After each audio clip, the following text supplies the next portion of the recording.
Hello everyone. As you all have seen that prelims 2023 is being highly criticized. So in this video we will be discussing about the prelims paper of 2023 and the reasons behind its criticism. So there are several reasons for which it has been criticized. Some reasons are these: that the paper was highly uncertain, questions were not directly from the NCERT based or standard book based, there were ambiguity in some statements, the pattern of framing of options was changed this time, and the CSET, which is of just qualifying in nature, was very difficult. I myself have given this time prelims, and both the papers GS1 and GS2 were not in the same pattern that UPSC was giving in last few years. The pattern was changed for the GS1 and difficulty level for the CSET was very high. तो जो पहला GS paper 1 जो paper था, उसमें जो pattern options थे इस बार वो अलग तरीके से सेट किए गए थे। हालांकि पिछले साल भी वो उस टाइप के ऑप्शंस थे, लेकिन वो ज़्यादा क्वेश्चन में नहीं थे, 7-8 क्वेश्चन में थे और वो फैक्चुअल क्वेश्चन थे।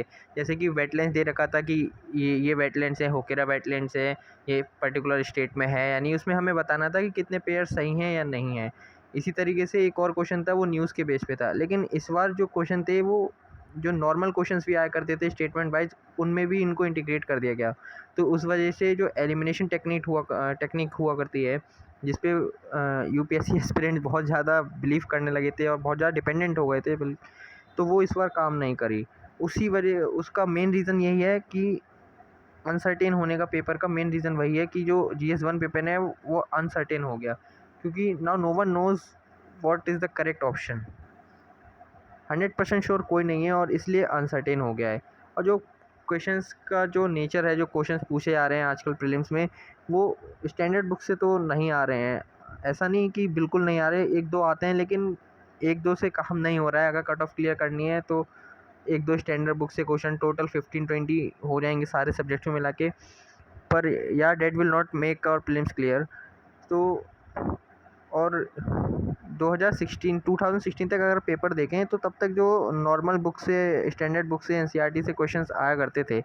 लेकिन अब जो है 2017 से जो पेपर चेंज हुआ है, उसके बाद से धीरे पैटर्न चेंज होता जा रहा है। और कट ऑफ भी आप देख रहे हैं कि 2016 में 116 थी, उसके बाद से कट ऑफ ड्रास्टिकली कम होती जा रही है। तो कहीं ना कहीं यूपीएससी को इस चीज़ पे ध्यान देना चाहिए कि जो उनका डिफाइंड सिलेबस है, जैसे कि सीसेट में वो देते हैं कि क्लास 10th लेवल तक का मैथमेटिक्स पूछा जाएगा, जनरल रीजनिंग होगी, तो जो पेपर आ रहा है वो तो कहीं से कहीं तक क्लास 10 लेवल पर नहीं लग रहा। तो उस चीज़ पे ध्यान देना चाहिए। और काफ़ी कैंडिडेट ने सीएटी में अपील भी करी है, तो देखते हैं क्या होता है। लेकिन सोचना चिंताजनक विषय है। UPSC must think about this. काफ़ी अनसर्टेनिटी है नेक्स्ट प्रीलिम्स को लेके भी कि किस तरीके से प्रिपरेशन करनी चाहिए स्टूडेंट्स को। तो एस्पिरेंट्स के ऊपर है कि अब वो उनको एकजुट होकर आवाज़ उठानी चाहिए इसके लिए। Thank you.